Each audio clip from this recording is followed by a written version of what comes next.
Pierre et la sorcière, une histoire de Gilles Bizouerne et Roland Garrigue.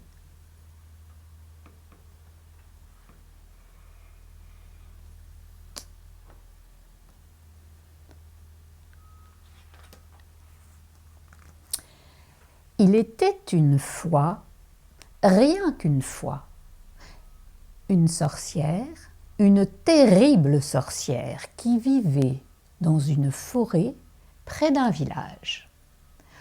Au village, les parents disaient à leurs enfants « Ne t'approche jamais de la forêt, sinon la sorcière t'attrapera et te mangera. »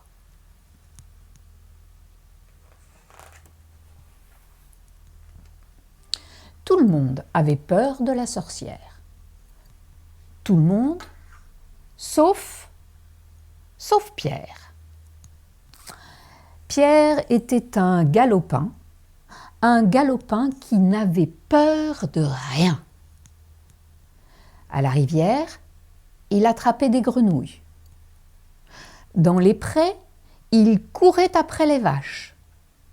Il aimait se bagarrer avec les copains, pédaler sur son vélo sans les mains.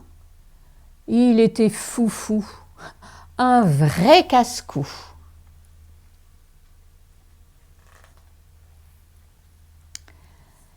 À l'orée de la forêt, il y avait un magnifique pommier. Un matin, Pierre voit les pommes brillantes. Elles sont mûres à point.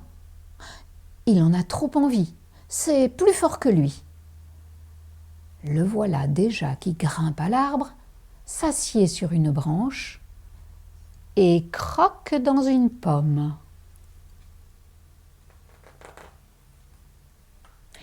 Au même moment, Pierre voit une vieille femme sortir de la forêt. Elle est toute voûtée. Ses cheveux sont pleins de nœuds. Elle a un nez allongé, une bouche tordue et des doigts griffus. Pierre la reconnaît, c'est la sorcière. Tralalala, tralalalalaire, sorcière, j'ai pas peur de toi. Tralalalala, tralalalalaire, sorcière, tu m'attraperas pas.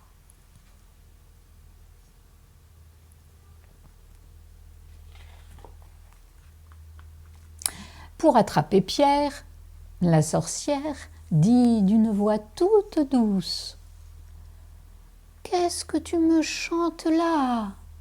C'est méchant de dire ça. Moi, je ne suis qu'une pauvre vieille. Comme ces pommes ont l'air savoureuses. Tu m'en donnes une ?» Pierre lui lance une pomme. « Misère de misère, dit la sorcière, elle est tombée par terre. » Elle pose les mains sur son dos. « Oh là là, j'ai trop mal au dos pour me baisser.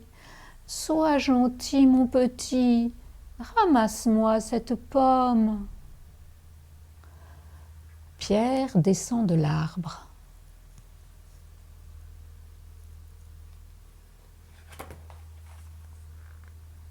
Pierre se penche pour ramasser la pomme et hop, la sorcière l'empoigne. Zou, elle le jette dans son sac et elle ferme le sac avec une ficelle et le pose sur son épaule. T'as vu, gamin, je t'ai bien eu. La sorcière s'enfonce dans la forêt profonde. Elle marche en ricanant, elle marche en chantant.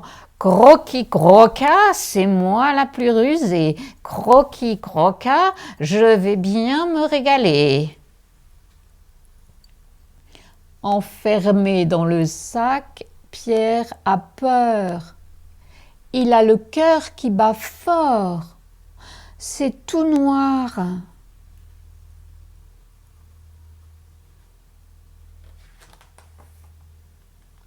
En chemin, la sorcière a envie de faire pipi. Alors elle pose le sac et cherche un buisson. Pierre entend les pas de la sorcière qui s'éloigne. Aussitôt, il fouille et attrape son petit couteau. Tout doucement, il passe une main à travers l'ouverture du sac. Et chlac, il coupe la ficelle. Vite, Pierre sort du sac et se met à sa place une bûche, des feuilles mortes et des ronces. Il le referme et se sauve à toutes jambes.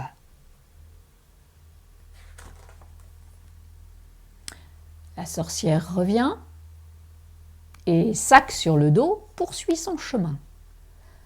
Bientôt, les ronces lui entrent dans la chair. Elle se tortille comme un ver. Aïe, ça pique! Maudit gamin, t'es trop maigrichon, tes os sont pointus. Aïe! Ouh, mon dos, mes fesses.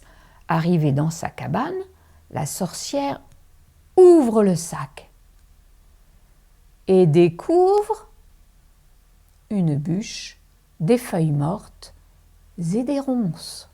Oh! Rouge de colère, elle crache par terre.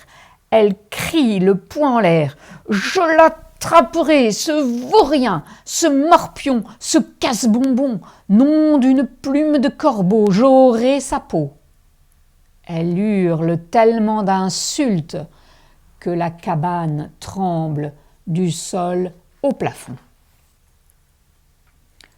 Un matin, Pierre grimpe à nouveau sur le pommier. À califourchon sur une branche, il croque dans une pomme. Et qui sort de la forêt? La sorcière. Tralalalalaire, sorcière, j'ai pas peur de toi. Tralalalala, tralalalalaire, sorcière, tu ne m'attraperas pas. La sorcière tombe à genoux, les mains sur le ventre. Ah, voilà 3 jours que je n'ai rien mangé. J'ai trop faim. Mon petit, descends de l'arbre et apporte-moi une pomme.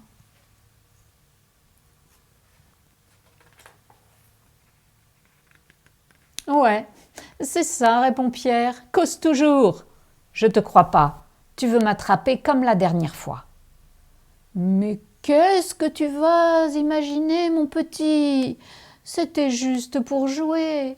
Je meurs de faim, je t'en supplie, apporte-moi une pomme. Je te l'apporte, dit Pierre, si tu n'essaies pas de m'attraper. Promis? Oui, oui, promis. Pierre descend de l'arbre. La sorcière est rapide comme l'éclair. Hop, elle l'empoigne, zou, le jette dans le sac et ferme le sac. Je te tiens, gamin. La sorcière s'enfonce dans la forêt profonde. Elle marche, marche en ricanant. Elle marche, marche en chantant.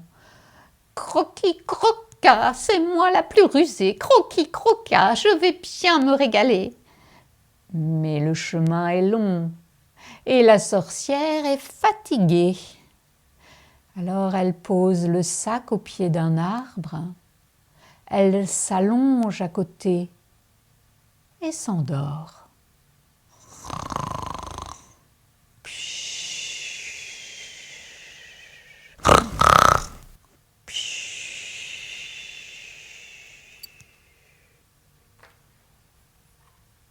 Pierre entend les ronflements. Alors aussitôt, il attrape son petit couteau, chlac, coupe la ficelle et sort du sac. Sans un bruit, il le remplit de cailloux, le referme et s'enfuit. La sorcière se réveille et, sac sur le dos, poursuit son chemin. Bientôt, le poids des cailloux l'épuise, elle transpire de la tête aux pieds. Maudit gamin, tu pèses aussi lourd qu'une botte de foin. Ah, j'ai le dos en compote à force de te porter.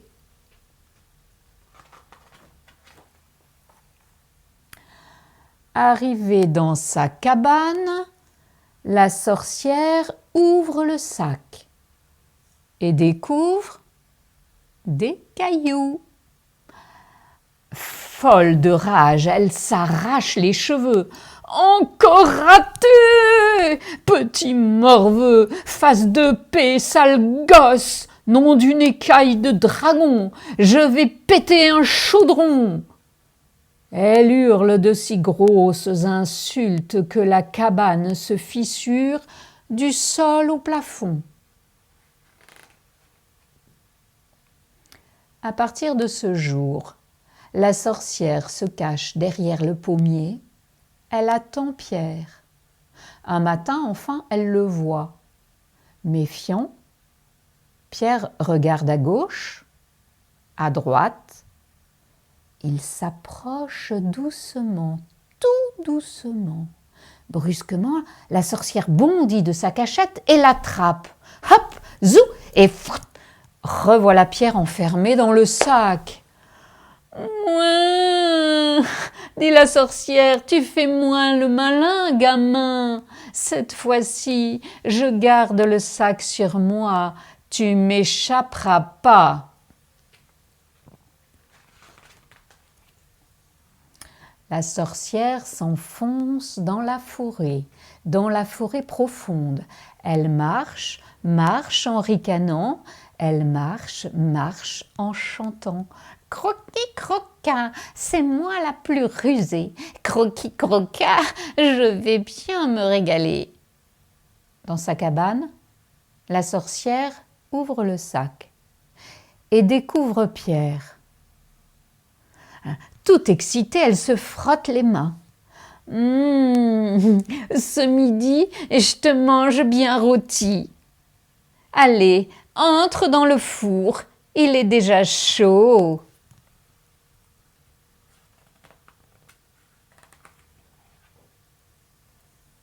D'accord, dit Pierre. Mais comment je fais pour entrer dans le four? Triple nouille, répond la sorcière. C'est pas croyable, les gamins d'aujourd'hui. Ils sont vraiment pas dégourdis. Je vais te montrer, regarde-moi. Tu fais comme ça. Elle s'accroupit et entre la tête dans le four. Vite, vite, Pierre lui donne un bon coup de pied au derrière et vlan, elle bascule dans le four. Pierre referme la porte de fer et pousse le verrou. La méchante sorcière brûle tout entière. Morte la sorcière. Ouf, bon débarras, plus de sorcières, vive Pierre! Au village, on entend des rires, on entend des chants, tout le monde s'amuse. C'est un jour de fête pour petits et grands. Et Pierre? Ah, il a entendu parler d'un château fort où vit un géant qui garde un trésor. Personne n'ose s'en approcher. Vous croyez que Pierre va y aller? Et voilà, ma petite histoire est finie.